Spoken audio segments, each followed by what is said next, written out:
తెలంగాణ నేల మీద ఈ నెల 28 నుండి 31 వరకు కుంభమేళ జరగబోతుంది. తెలంగాణలో కుంభమేళ ఏమిటి? కుంభమేళ ప్రయాగలో జరిగింది. 140 సంవత్సరాల కుంభమేళ మొన్న ప్రయాగలో జరిగింది. కొన్ని కోట్ల మంది అక్కడికి వచ్చారు.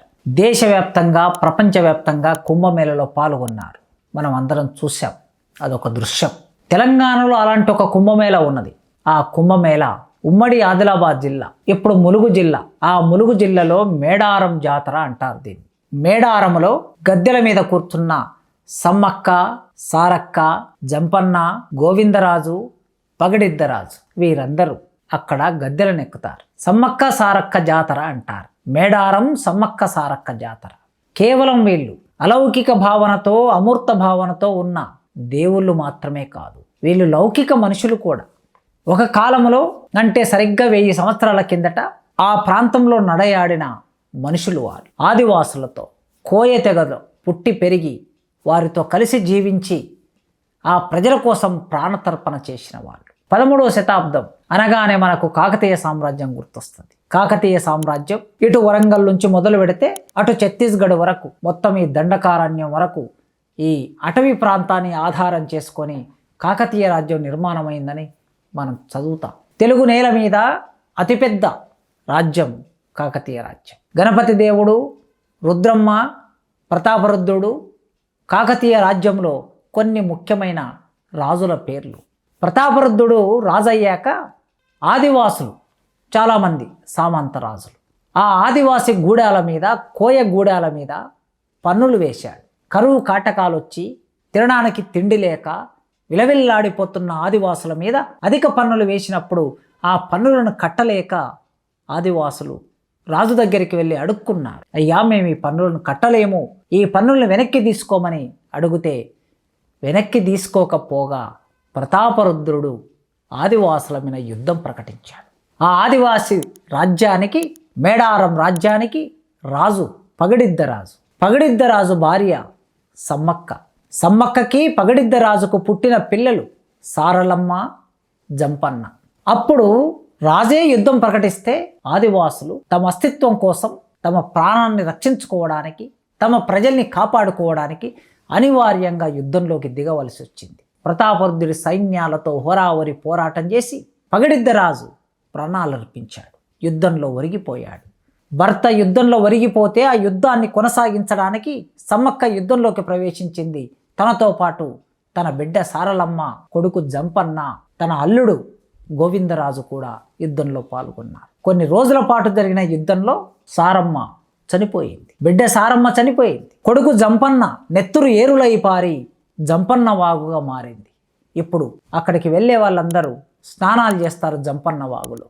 ఆ జంపన్న వాగే సమ్మక్క కొడుకు పేరు మీద నిర్మాణమైన వాగు. బిడ్డ చనిపోయింది, కొడుకు చనిపోయాడు, అల్లుడు చనిపోయాడు. అలా యుద్ధం చేస్తూ చేస్తూ చేస్తూ సమ్మక్క అక్కడి నుంచి అదృశ్యమైపోయి చిలకల గుట్టలో కుంకుమ భరిన ఆకారంలో ప్రత్యక్షమయ్యిందని ఒక కథ. ఆ తర్వాత ఆదివాసులు అప్పటి నుంచి ఇప్పటి వరకు సమ్మక్క, సారక్కను వారిద్దరిని తీసుకొని వచ్చి గద్దెల మీద, మేడారం దగ్గర గద్దెల మీద నిలబెట్టి పూజించుకోవటం ఒక సంప్రదాయంగా కొనసాగుతుంది.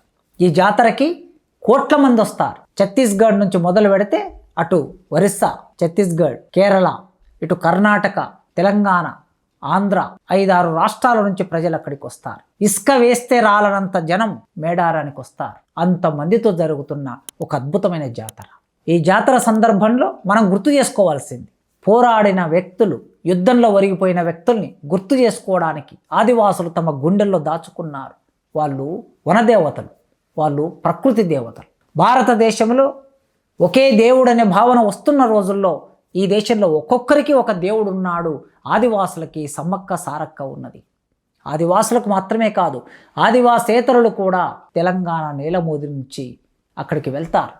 మనిషెత్తు బెల్లాన్ని చదివిస్తే మంచి జరుగుతుందని కోరుకుంటారు. అది ఒక నమ్మకం, పోరాడిన మనుషుల మీద నమ్మకం. అంటే తెలంగాణ నేల మీద ఆదివాసులైన, మూలవాసులైన, శూద్రులైన వీరికి స్త్రీ దేవతలే ప్రధానంగా కనిపిస్తారు. ఎల్లమ్మ, మల్లమ్మ, మాంకాలమ్మ, పోషమ్మ, బూలచ్చుమమ్మ, కట్టమైసమ్మ, సమ్మక్క, సారక్క ఇవన్నీ గ్రామ దేవతలు, స్త్రీ దేవతలు. ఒకప్పటి భారతదేశంలో మాతృగణ రాజ్యాలకి ఇదొక నమూనా. కనుక ఈ జాతర జరుపుకోవటం అంటే తెలంగాణ చైతన్యాన్ని గుర్తు చేసుకోవటం, యుద్ధాన్ని గుర్తు చేసుకోవటం, యుద్ధంలో వెన్ను చూపకుండా హోరావరి పోరాటం చేసి ఒరిగిపోయిన వీరులను గుర్తు చేసుకోవటం.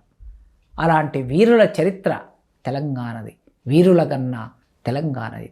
కోట్ల మంది అక్కడికి వెళ్తున్నారు, జాగ్రత్తగా ఉండండి, ప్రమాదాలు జరగవచ్చు. కోట్ల మంది అక్కడ సమీకరించబడతాడు కనుక, అక్కడికి వస్తారు కనుక వ్యాధులు ప్రబలొచ్చు. పరిసరాలని పరిశుభ్రంగా ఉంచుకోలేకపోతే, ప్రభుత్వం ఆ పని చేయలేకపోతే వ్యాధులు, ఇది చలికాలం కనుక విపరీతమైన చలి కూడా ఉంది, వ్యాధులు ప్రబలే అవకాశం ఉంది, దొంగతనాలు జరిగే అవకాశం ఉంది, పిల్లలు తప్పిపోయే అవకాశం ఉంది, పెద్దలు కూడా తప్పిపోయే అవకాశం ఉంది. కనుక ఆ దేవుళ్ళని చూడడానికి, పూజించుకోవడానికి ఒక నమ్మకంతో అక్కడికి వెళ్ళే మీరందరూ తగు జాగ్రత్తలు తీసుకొని తిరిగి మళ్ళీ మీ సొంత గ్రామాలకి వెళ్ళవలసిందిగా కోరుతున్నా.